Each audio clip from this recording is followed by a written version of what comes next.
Estamos a primeira parte do sermão, né? A primeira parte do culto, na verdade, né? Que nós falamos a Deus, né? Elogiamos a Ele, adoramos a Ele, e agora nós vamos ouvir Deus através da Sua palavra, né? Falar no nosso coração, né? Na primeira parte nós falamos a Ele, na segunda parte Ele fala através da Sua palavra, né? A Bíblia Sagrada. Romanos capítulo 8, irmãos. Nós iremos ler do versículo 18 ao versículo 25.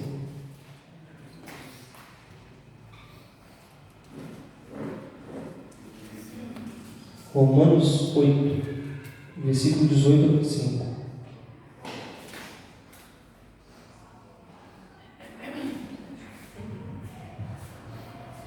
Amém? Vocês encontraram? Diz assim a palavra de Deus: porque para mim tenho por certo que as aflições deste tempo presente não são para comparar com a glória que em nós há de ser revelada. Porque a ardente expectação da criatura espera a manifestação dos filhos de Deus. Porque a criação ficou sujeita à vaidade, não por sua vontade, mas por causa do que a sujeitou, na esperança de que também a mesma criatura será libertada da servidão, da corrupção, para a liberdade da glória dos filhos de Deus. Porque sabemos que toda a criação geme e está juntamente com dores de parto até agora. E não só ela, mas nós mesmos, que temos as primícias do Espírito, também gememos em nós mesmos, esperando a adoção, a saber, a redenção do nosso corpo. Porque em esperança somos salvos. Ora, a esperança que se vê não é esperança, porque o que alguém vê, como esperará? Mas se esperamos o que não vemos, com paciência o esperamos. Vamos orar mais uma vez? Te agradecemos, Senhor, por esta oportunidade, por tudo que o Senhor tem falado conosco neste culto. Pedimos que o Senhor ministre nosso coração, a ponto, Senhor, de sermos ajudados, transformados, a Deus, mudados, que a nossa consciência seja atingida, que o nosso coração seja mudado, Pai, pelo poder que é suficiente através da Tua santa e gloriosa palavra. Oramos em nome de Jesus. Amém. Irmãos, podem se sentar. Irmãos, o que nós observamos neste mundo normalmente eu começo às vezes a pregar desta maneira, né? Com uma espécie de introdução deste modo, a observar como que o mundo está, né? E a partir daí mostrar aonde a luz da palavra de Deus aponta e para aquilo que ela resolve os problemas da humanidade, né? E o que nós mais vemos, irmãos, neste mundo, aquilo que é mais característico dentro da nossa sociedade, dentro da nossa convivência, o que torna aquilo comum entre nós, muitas das vezes, seja pobre, seja rico, seja pessoas de etnias e povos diferentes, uma coisa que marca todo ser humano, qualquer um, seja uma criança, seja uma pessoa já na sua velhice, o que marca toda uma sociedade é o sofrimento. Uma coisa, irmãos, que nós não podemos fugir é disso. Qualquer pessoa, em qualquer âmbito que esteja a sua vida, em qualquer momento, seja de pobreza ou de riqueza, essa pessoa vai concordar com você sobre o sofrimento, né? De que a vida é um sofrimento, e de que por mais que você possa ter posses, por mais que você possa ser uma pessoa bem-sucedida de algum modo dentro da sociedade, seja intelectualmente, seja financeiramente, seja pela fama, uma coisa é muito clara e muito notória: o sofrimento está aí, todos sofrem de algum modo. E nós vamos ver, irmãos, qual é a resposta que a Bíblia dá para isso e o porquê desse sofrimento. E na verdade, não só o porquê do sofrimento, mas Deus também dá a solução para esse sofrimento real. Tanto uma alegria aqui neste mundo, quanto na verdade um findar do sofrimento de forma completa, de uma vez por todas, né? E aí, irmãos, nós vamos observar o que Paulo fala nesse texto sobre o sofrimento, né, sobre as aflições deste tempo, sobre as dificuldades que se passam aqui nesta vida, né? Mas alguns versículos anteriores, irmãos, Paulo está falando, tanto no capítulo 6, ele vai falar da justificação, da salvação por meio da fé. Nós encontramos isso também no capítulo 3 de Romanos, e quando você pega do 1 até o versículo 6, você vê a justificação, a salvação, a conversão do homem, e no capítulo 7 você vê que há duas leis no coração do homem: aquele que não consegue obedecer por meio da lei, ser salvo, há algo que escraviza o homem. E no capítulo 8 você vai ver que já não há mais condenação para aqueles que estão em Cristo Jesus. Você vê isso no primeiro versículo do capítulo 8, que não há mais condenação para os filhos de Deus, daqueles que estão em Cristo Jesus. Aí, irmãos, Paulo vai dizer que nós temos o Espírito Santo nos leva a ter uma vida real com Cristo e nos faz abandonar o pecado, né? Nós vamos ver a atuação do Espírito Santo de forma muito clara e evidente aqui. E algumas quarta-feiras, irmãos, que o pastor não pode estar pregando, eu preguei do versículo 14, né, ao 17, falando sobre que nós somos guiados pelo Espírito Santo, que nós pertencemos por causa do Espírito Santo à nova família, né? A família de Deus, a família que Deus nos adotou a ela, né? A família do Senhor, Cristo é nosso irmão, nós somos adotados a essa família. E aí no final do versículo 17, Paulo vai falar que nós somos herdeiros, co-herdeiros com Cristo. Isso se aconteceu alguma coisa, se é certo que com Ele padecemos, né? Para que também com Ele sejamos glorificados. Paulo fala de um padecimento de que nós temos que ter com Cristo, de padecer com o Senhor. E aí no versículo 18, Paulo fala o seguinte, o início do versículo 18 diz assim: porque para mim tenho por certo que as aflições deste tempo, ele está dizendo aqui, porque para mim tenho por certo. Por que ele está dizendo esse porquê? Toda vez, irmãos, que você vê essa palavra aí, porquê, ele está respondendo a algo que foi dito anteriormente. E o versículo anterior, que é o versículo 17, ele diz assim, né, se é certo que com Ele padecemos, né? Paulo está falando de um sofrimento, está falando de um padecimento que acontece com todos aqueles que seguem ao Senhor e andam com Cristo. Ele vai dizer, por conta disso, por causa disso, tenho por certo que essas aflições de que nós sofremos junto com o Senhor não são para comparar com a glória que em nós há de ser revelada. O sofrimento que o cristão tem, irmãos, quando ele se assemelha com Cristo, não pode ser comparado com a glória que esse crente vai receber do Senhor. Aí, irmãos, nós observamos uma coisa: o que aconteceu e o porquê que esse sofrimento veio deste mundo. Nós observamos, irmãos, que há um pesado sofrimento aqui, há algo extremamente terrível acontecendo neste mundo. E por qual motivo isso aconteceu? Por que nós sofremos? Por que há o sofrimento? Quando nós voltamos a Gênesis, irmãos, uma coisa que Deus disse para Adão: maldita é a terra por causa de ti, com dor comerás dela todos os dias da tua vida, espinhos e cardos também te produzirá, e comerás a erva do campo. Gênesis 3, 17 a 18. Algo, irmãos, aconteceu quando Deus criou o homem. Deus disse uma coisa para Adão. Quando Deus cria Adão, Deus cria Eva, Deus cria o mundo, Ele diz uma coisa: eis que tudo era muito bom, muito bom. A única coisa que Ele disse que não era bom é que o homem vivesse só, então Ele cria Eva, né? Só que acontece, irmãos, que depois que o homem peca, depois que o homem cai, depois que o homem se distancia de Deus, depois que o homem se afasta do Senhor, há uma maldição que o próprio Deus lança sobre os homens. Maldita é a terra por causa de ti. Enquanto tudo era bom e perfeito, toda a produção que poderia vir da terra seria benéfica, não maléfica ao homem, agora se transformou em maldição. Ela vai produzir a você espinhos e cardos também. E você vai ter que comer, né, a erva do campo. Enquanto, irmãos, Deus criou tudo perfeito, a terra se tornou maldita por causa do pecado. Então, o que nós podemos observar, irmãos, que a maldade advém desta maldição que foi lançada por Deus neste mundo, por conta do pecado.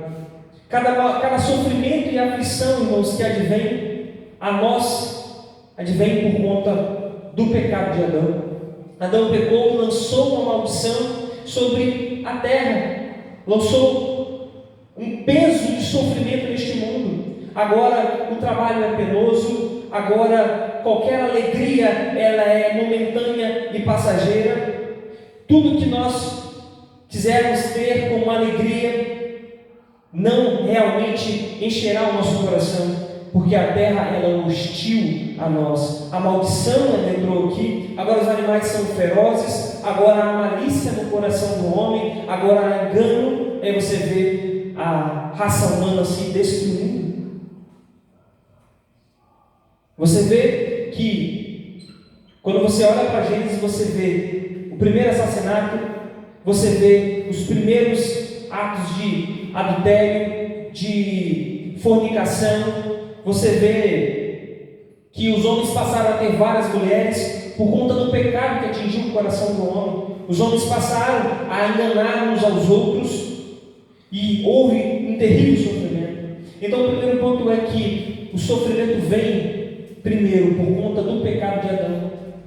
Tudo que advém de sofrimento advém do primeiro pecado que Adão cometeu. E nós, como descendência de Adão, recebemos também esta maldição. Adão só pode produzir filhos, irmãos, do pecado. Ele já não podia produzir filhos realmente da bênção. Havia sempre uma mancha que vinha com o homem por conta desta maldição que foi lançada.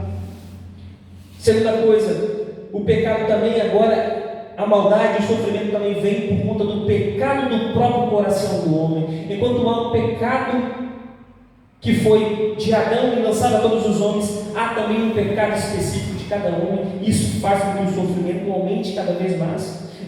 Já existe, na verdade, um sofrimento perene acontecendo neste mundo. E ainda assim, nós, seres humanos, ainda aumentamos a maldade neste mundo. Ainda aumentamos o sofrimento aqui. Só que, irmãos, Paulo tem uma certeza real que todo este sofrimento não pode ser comparado com a glória que está por vir. Deus, irmãos, não deixou este mundo ainda assim a seu bel prazer, a sua própria vontade e seu próprio declínio de destruição. Enquanto o homem se inclinou ao mal, ao declínio, Deus propôs algo para a salvação dos homens. Alguém pode dizer, pô, Deus sabia de tudo. Deus sabia que haveria destruição. Deus sabia que a criação de Adão e Eva traria destruição. Mas, irmãos, esse é o processo que Deus quis. E só poderíamos chegar a esta glória, essa manifestação perfeita e boa de Deus, se passássemos por este sofrimento, se passasse por essas tribulações. O texto diz, porque para mim tem por certo que as aflições deste tempo presente não são para comparar com a glória que em nós há de ser revelada. Enquanto, irmãos, Deus vê o sofrimento do homem e da nossa visão, da nossa perspectiva é algo terrível que está acontecendo, ainda assim você não pode comparar com aquilo que será nos dado. Se nós estamos em Cristo, se cremos no Senhor, se recebemos as bênçãos advindas do Evangelho, uma coisa podemos ter certeza, que as bênçãos que nós iremos receber não pode ser comparada ao sofrimento que você e eu estamos passando, seja qual for ele, psicológico, muitas vezes espiritual, financeiro. Me fez pregar esse sermão, irmãos, porque vindo com a Ariane no carro, acho que da casa da mãe dela, ela comentou sobre a morte de uma criança, se eu não estiver enganado, e ela falou assim, nossa, quanto sofrimento há neste mundo, né? Quanta tristeza há, você vê nas notícias o tempo todo algo acontecendo de mal e maléfico, sempre algo ruim está acontecendo, você vê as notícias o tempo todo, mortes terríveis. Você vê o sofrimento abrangendo a sociedade, o mundo. As pessoas sempre estão indo de mal ao pior. Há uma destruição da própria raça humana pela própria raça humana. Há tsunamis acontecendo, há pestes acontecendo neste mundo. Há coisas que estão fazendo com que a raça humana se autodestrua. O próprio homem e o seu coração são maus e sofrem por conta disso mesmo. Mas Deus sabia que isso iria acontecer e não deixou-nos sem esperança nenhuma. Ele disse: a glória que aqueles que estão em Cristo vão receber não podem se comparar à glória que será revelada. Mas todo esse mal, irmãos, ele é desproporcional comparado com a glória que nós receberemos. Todo mal será um dia tirado, toda a maldade um dia será extirpada de uma vez por toda. Todo o pecado que mata o homem, que o destrói, será de uma vez por todas tirado. O pecado de Adão foi uma vez por todas cravado em Cristo, e Cristo é o segundo Adão, e quando ele faz isso, ele pode promover essa glória agora eterna e conduzir o homem de novo à glória perfeita a qual ele tinha sido criado. O propósito de Deus é conduzir o homem outra vez àquela paz e àquela alegria genuína que ele estava com o Senhor. Enquanto o sofrimento promovido por Adão, o sofrimento promovido pela queda e pelo pecado de Adão trouxe maldade, ruína aos homens, Cristo, segundo Adão, na sua morte, na sua obra, na sua ressurreição, ele vai produzir glória que não pode ser comparada ao que Adão trouxe como destruição. O segundo Adão pode produzir paz genuína, arrancar todo o pecado e, por consequência, todo o sofrimento. As aflições deste tempo presente não são para comparar com a glória que nos há de ser revelada. Algo acontece, irmãos, então há uma expectação desta ardente criação, da criação, uma ardente expectação da criação pela libertação disso. Aqui, irmãos, observe o versículo 19: porque a ardente expectação da criatura espera a manifestação dos filhos de Deus. A criação aqui é vista, irmãos, como uma única criatura. O texto diz: a ardente expectação da criatura que espera a redenção dos filhos de Deus. Nós podemos olhar esse quadro, irmãos, de uma forma muito interessante. Nicodemos traz uma ilustração muito interessante que torna clara isso para nós. Imagina uma criatura presa em uma jaula, machucada, ferida, presa, né? E ao lado dela, em uma jaula também, como responsável que fez com que ela estivesse presa. E ela só será liberta no dia em que o responsável for liberto também. Porque a criatura, como um ser preso numa jaula, ferido e machucado, espera com expectativa muito grande ser liberta. Mas o texto diz: ela espera a manifestação dos filhos de Deus. O texto diz no versículo 21 que, na esperança de que também a mesma criatura será liberta da servidão da corrupção. Então, irmãos, todo o universo, o cosmos, está preso sobre a corrupção. Ela está trancafiada dentro dessa maldição que a mantém sempre penosa, sempre machucada, sempre ferida, sempre com aflições. Há uma prisão e ela não consegue sair. Ela espera ser libertada dessa servidão da corrupção. Você olha para a natureza, você olha para os animais, você olha para o mundo, você vê o choro que há neste mundo, de que ela precisa ser liberta. E o texto diz: ela espera com expectativa ser liberta, mas ela espera a manifestação dos filhos de Deus. Pense em Adão, irmãos. Adão recebeu uma maldição, e a raça humana também recebeu essa maldição junto por conta do pecado. E a natureza, todo o cosmos, todo o universo também recebeu. Pense nas estrelas que se apagam, no sol que se destrói. Segundo Adalto Lourenço, a lei da termodinâmica, eles dizem que sempre tendem à desorganização. sempre tende a desorganizar. Você deixa o quarto fechado por anos, você volta à destruição naquele lugar, porque há uma desordem acontecendo ali. As coisas não partem do desorganizado para o organizado, mas sempre ao contrário. Você vê os cientistas falando que o mundo está envelhecendo, que o cosmos, as estrelas se apagam, as coisas estão se diluindo, se autodestruindo. Você vê que há uma corrupção destruindo este mundo. Na verdade, você vê que nós éramos jovens, de repente temos 30, daqui a pouco temos 60, daqui a pouco estamos com 100 e acabou a nossa vida.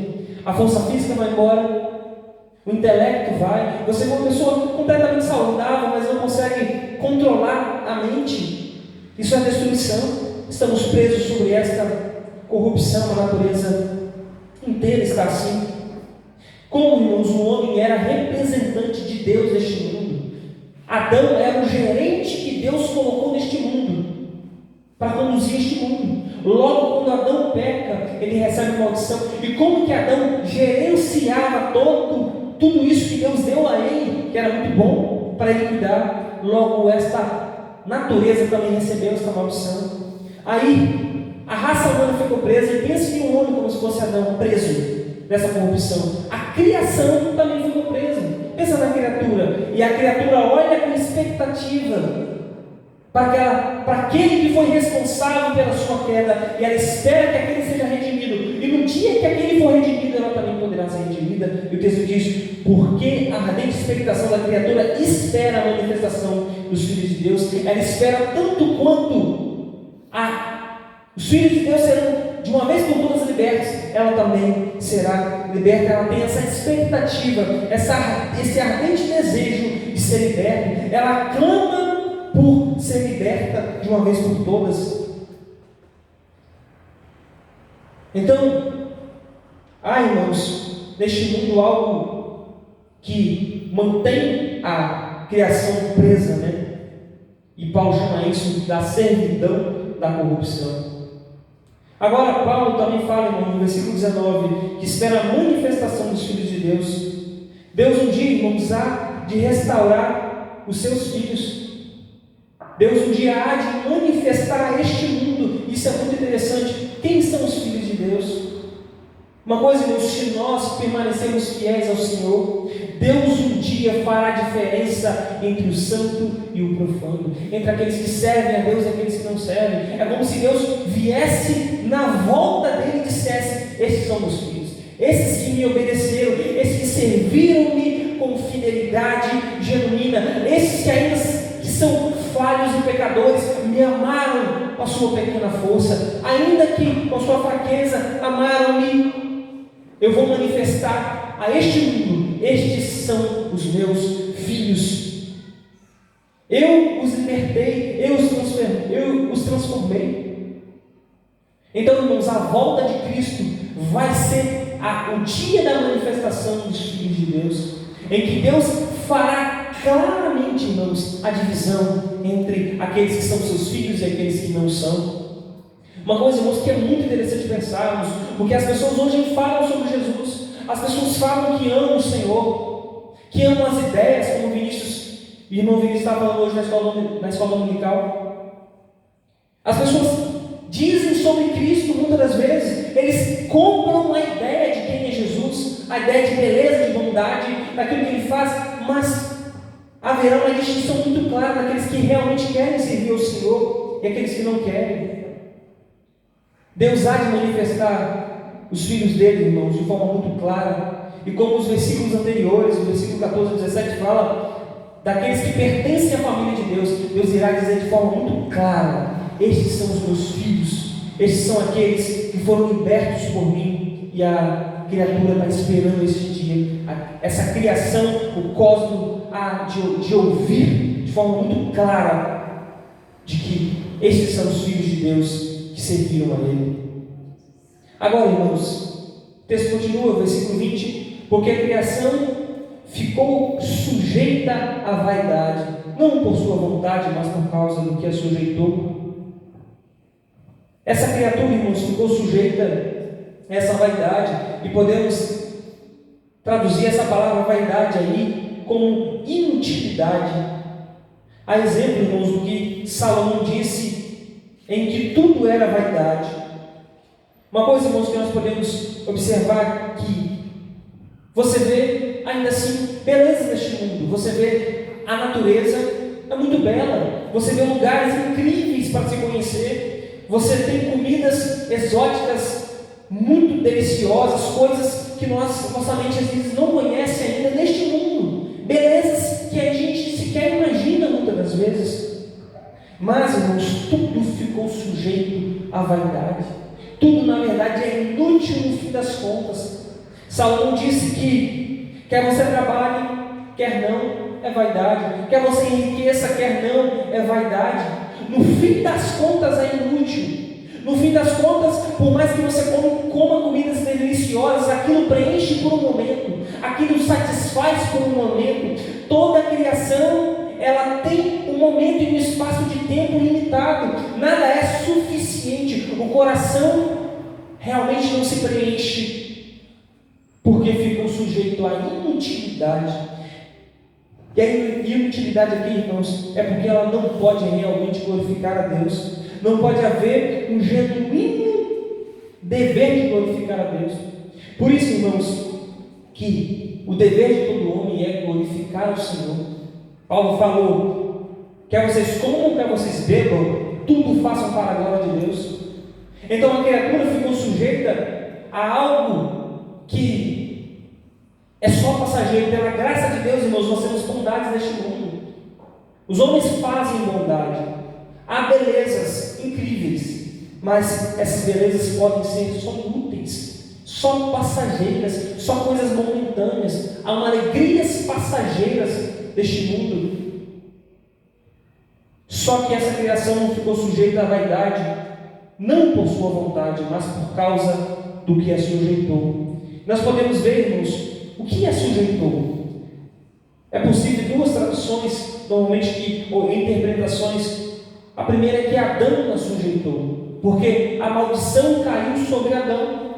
Então, o que sujeitou a criação a esta queda, a essa maldição, a essa prisão, a servidão da corrupção, foi Adão. Só que talvez uma segunda interpretação, talvez seja isso que Paulo queira dizer, é que Deus sujeitou pelo pecado a terra à maldição. Deus, irmãos, Ele não é um homem como nós, Ele é justo, Ele é perfeitamente justo, e sujeitou este mundo a esta maldição, sujeitou este mundo a esta corrupção, e ela está presa neste cativeiro do pecado, ela está presa a essa inutilidade, não por conta da sua vontade, ela clama para sair daí, mas não consegue. Deus, irmãos, fez isso para mostrar a sua justiça, que na verdade o homem e toda a criação depende dele, e que qualquer coisa que façamos, para onde quer que nós formos, nós dependemos do Senhor, nós dependemos dele, da sua vontade, do seu querer, daquilo que ele planeja e faz neste mundo. Nós não conseguimos, irmãos, escapar da vontade de Deus, e Deus deu uma porta e um só caminho, que é Cristo. Enquanto a criatura está presa, tanto o homem quanto essa criatura está presa, Deus deu uma chave, somente uma, para libertar. Está em Cristo Jesus.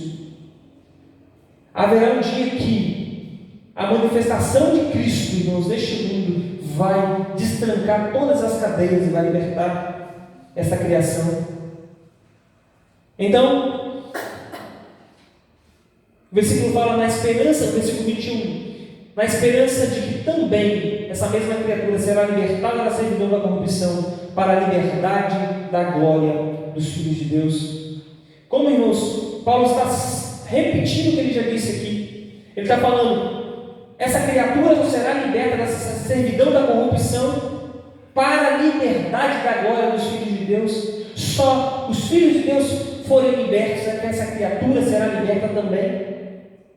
Então, irmãos, olha a importância que o ser humano é. Ele é a imagem de Deus. Ele é o gerente que Deus colocou neste mundo.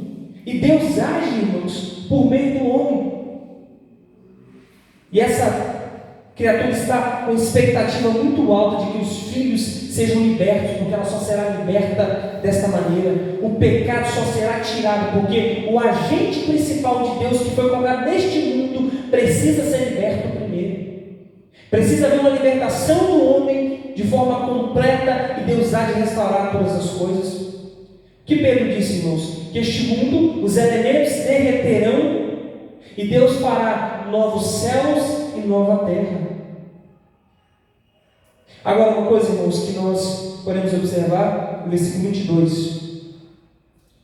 Diz: porque sabemos que toda a criação geme, está juntamente com dores de parto até agora. Enquanto, irmãos, esse sofrimento acontece, essa criação sofre e geme, esperando que seja liberta.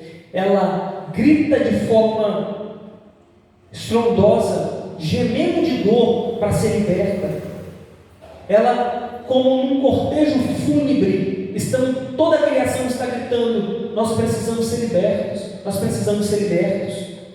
Os animais estão se autodestruindo, a natureza se autodestrói, o homem destrói todas as coisas por conta desse gemido. Você vê as tsunamis acontecendo neste mundo, é o gemido da criação. Você vê uma peste tomando conta do mundo, destruindo as pessoas. Você vê doenças incuráveis. É a criação gemendo de dor, esperando ser liberta. Você vê algo terrível acontecendo neste mundo, e você vê que há um gemido terrível acontecendo. Só que o texto continua falando, e Paulo fala: está juntamente com dores de parto até agora. Toda a criação, de todos os tempos até este momento, está com dores de parto.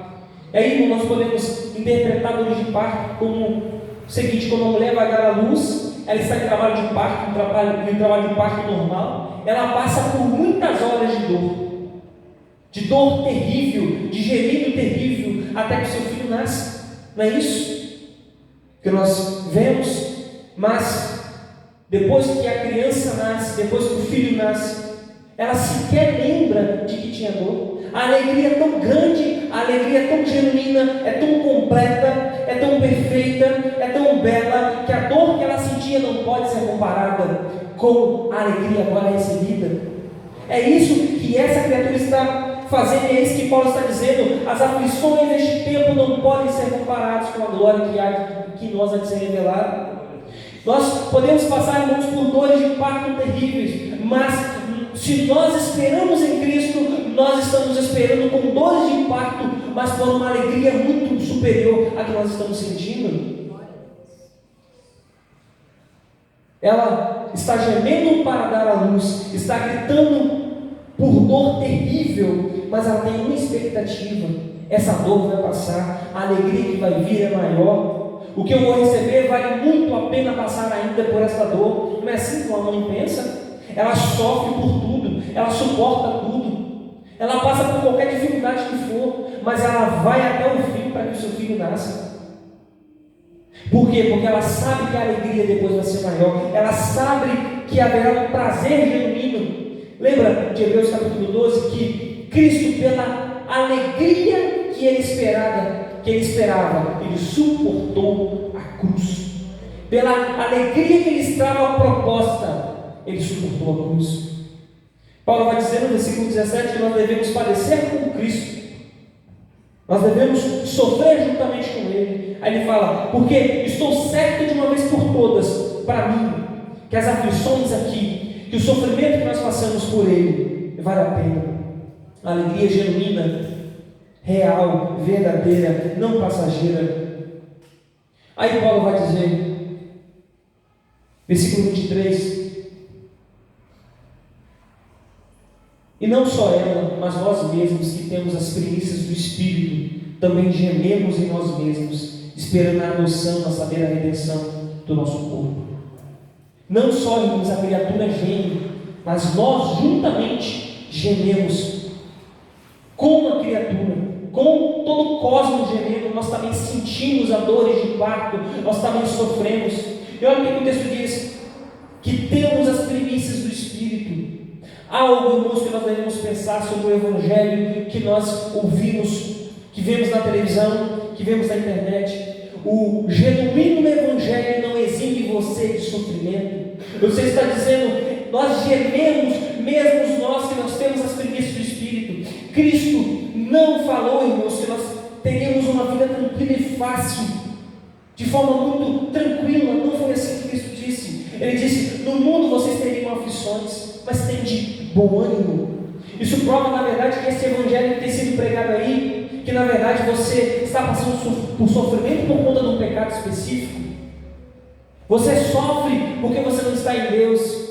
Você não está bem financeiramente porque você não tem obedecido ao Senhor, porque você não deu a quantidade que a nossa igreja pediu, porque você não fez a campanha tal, porque você não se ungiu de forma adequada, porque você não tomou água em cima da televisão ou algo do tipo. Essas loucuras que nós vemos por aí.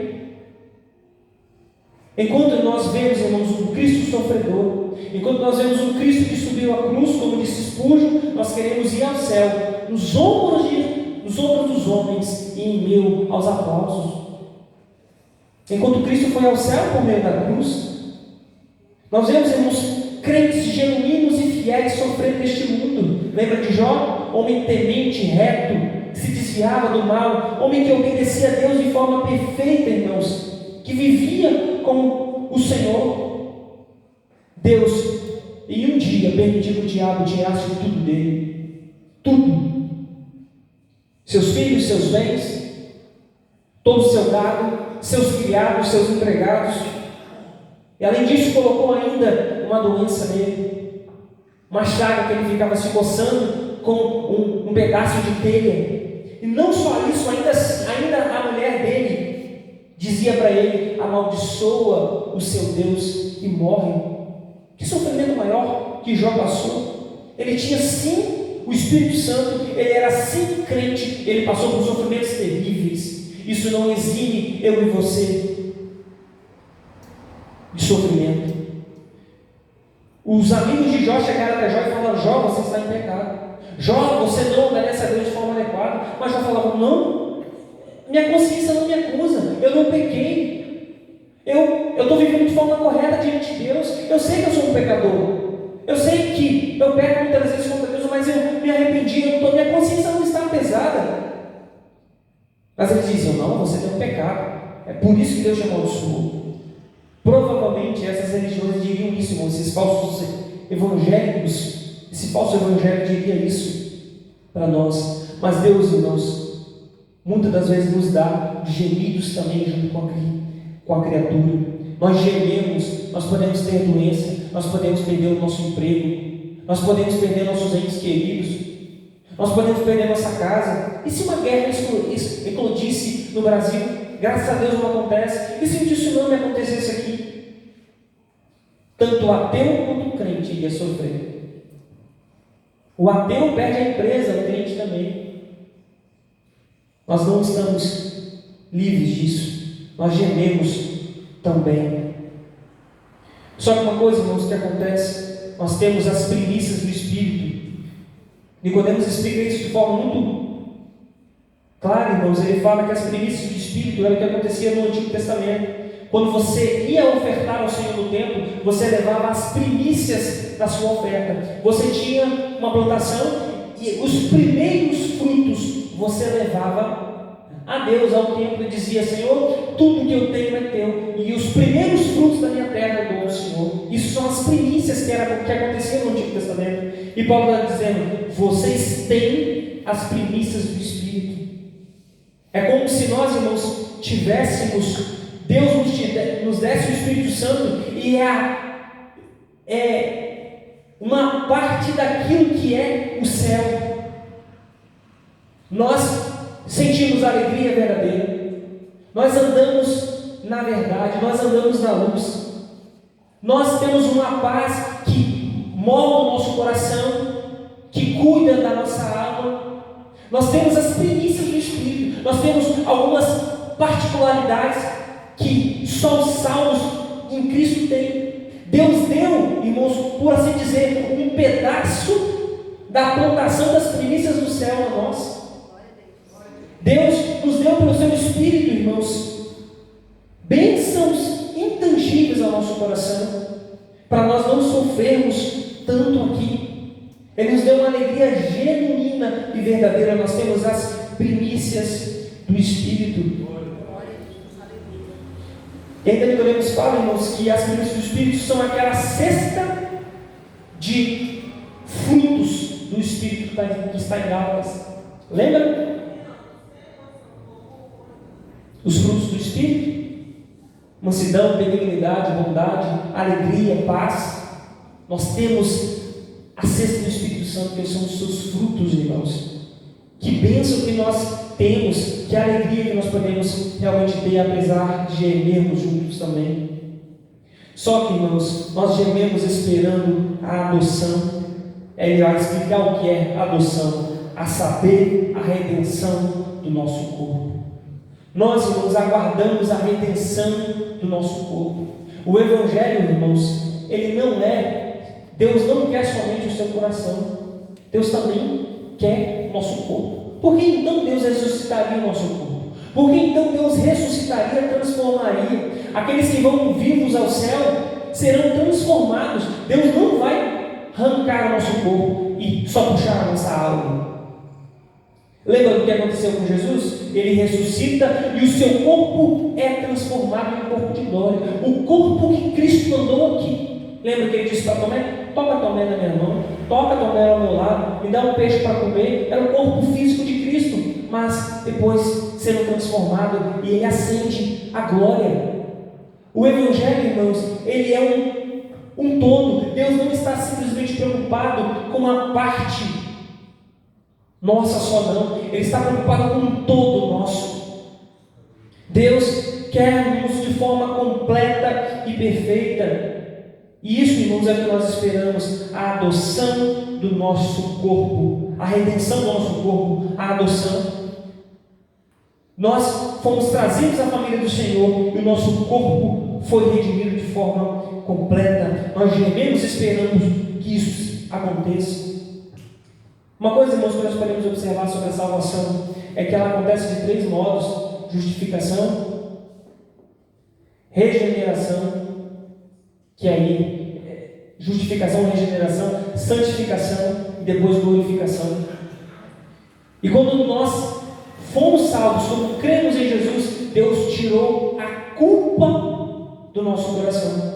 Nós éramos culpados diante de Deus, nós devíamos ao Senhor. Quando Deus olhava para nós, via-nos como condenados porque pecamos. Deus foi quando nós cremos em Jesus e nos tirou a culpa. Você agora é justificado. Só que Deus não fez só isso. Ele também fez o processo que aí, no caso, regenerou o nosso coração, mas também está nos santificando, porque ainda nós somos pecadores, ainda nós não cometemos pecados. E no processo de santificação, irmãos, Deus está nos moldando, Deus está trabalhando o nosso coração, Deus está tratando-nos por meio do sofrimento, nos levando a sermos semelhantes ao Senhor. Por isso que muitas das vezes, irmãos, Deus não nos dá o que pedimos, Deus tira o que nós temos. Talvez o motivo de você estar aqui hoje foi porque Deus tirou algo, talvez a paz, talvez uma tranquilidade que você esperava que todas as coisas acontecessem da sua forma, mas muitas vezes Deus está trabalhando em você para que você perceba: você está indo pelo caminho errado, isto é errado, isso que você está andando está errado, volta para mim. Deus castiga aquele que ele tem por filhos. E a santificação é isso, irmãos. O sofrimento acontece muitas das vezes porque Deus quer trabalhar de forma tão plena em nós para produzir o genuíno fruto do Espírito Santo e nos fazer conforme seu Filho Jesus.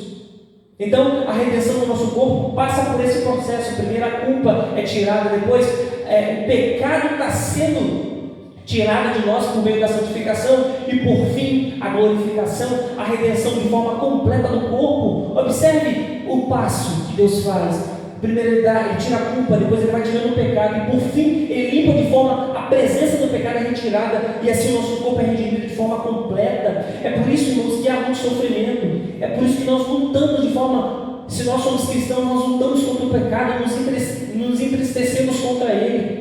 É por isso que o sofrimento está em nosso coração, porque o nosso corpo não foi redimido de forma completa ainda, mas Deus o fará. Então gememos junto com a criação, a fim de sermos redimidos.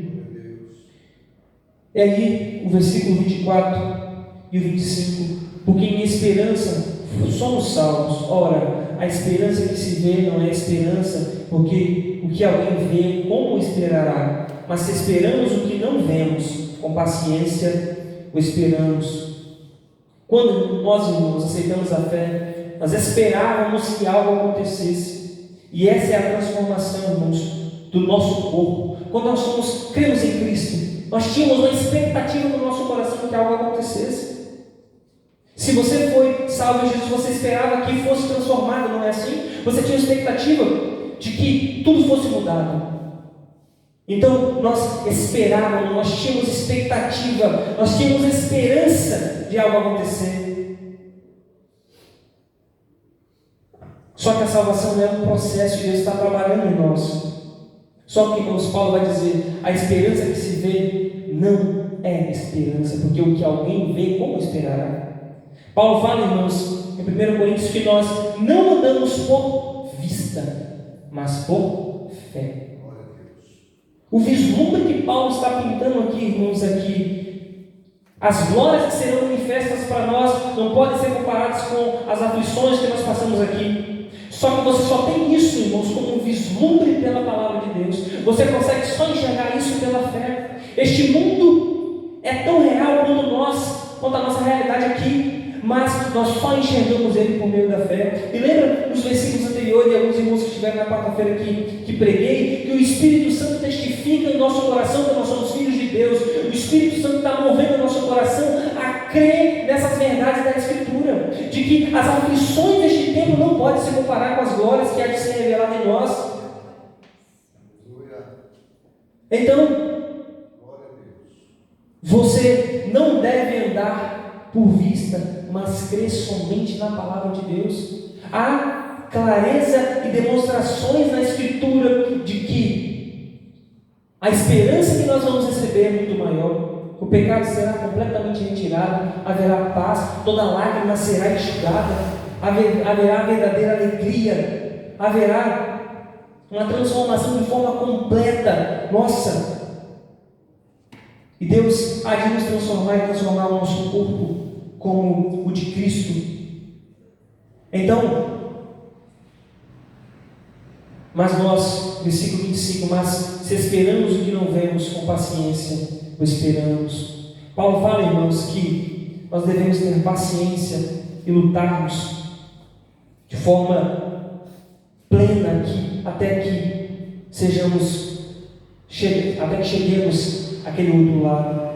Romanos 5 diz: sendo, pois, justificados pela fé, temos paz com Deus, por nosso Senhor Jesus Cristo, pela qual também temos entrado pela fé a esta graça, na qual estamos firmes e nos gloriamos na esperança da glória de Deus. E não somente isso, mas também nos gloriamos nas tribulações, sabendo que a tribulação produz a paciência a experiência, a experiência a esperança. E a esperança não traz confusão, por conta do amor de Deus está derramado em nosso coração pelo Espírito Santo que nos foi dado. As aflições, irmãos, é para produzir em nós paciência, e a paciência é nos produzir esperança.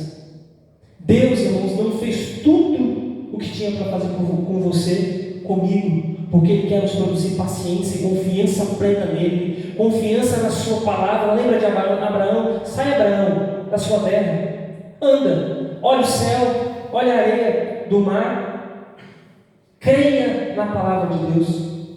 Deus quer nos produzir, irmãos, esperança genuína, apesar das aflições, dos sofrimentos, das tribulações, e que devemos crer, na verdade, que há uma esperança para nós além deste mundo, que nós devemos esperar que Ele há de cumprir a sua palavra. Quero concluir este sermão, irmãos. Uma coisa que nós devemos, se quisermos passar neste mundo e observarmos todo esse sofrimento aqui, sem nos desesperarmos, irmãos, precisaremos fortalecer nossa fé por meio da revelação que temos do mundo por vir. Pense em algumas coisas, irmãos. Você não sofre sozinho.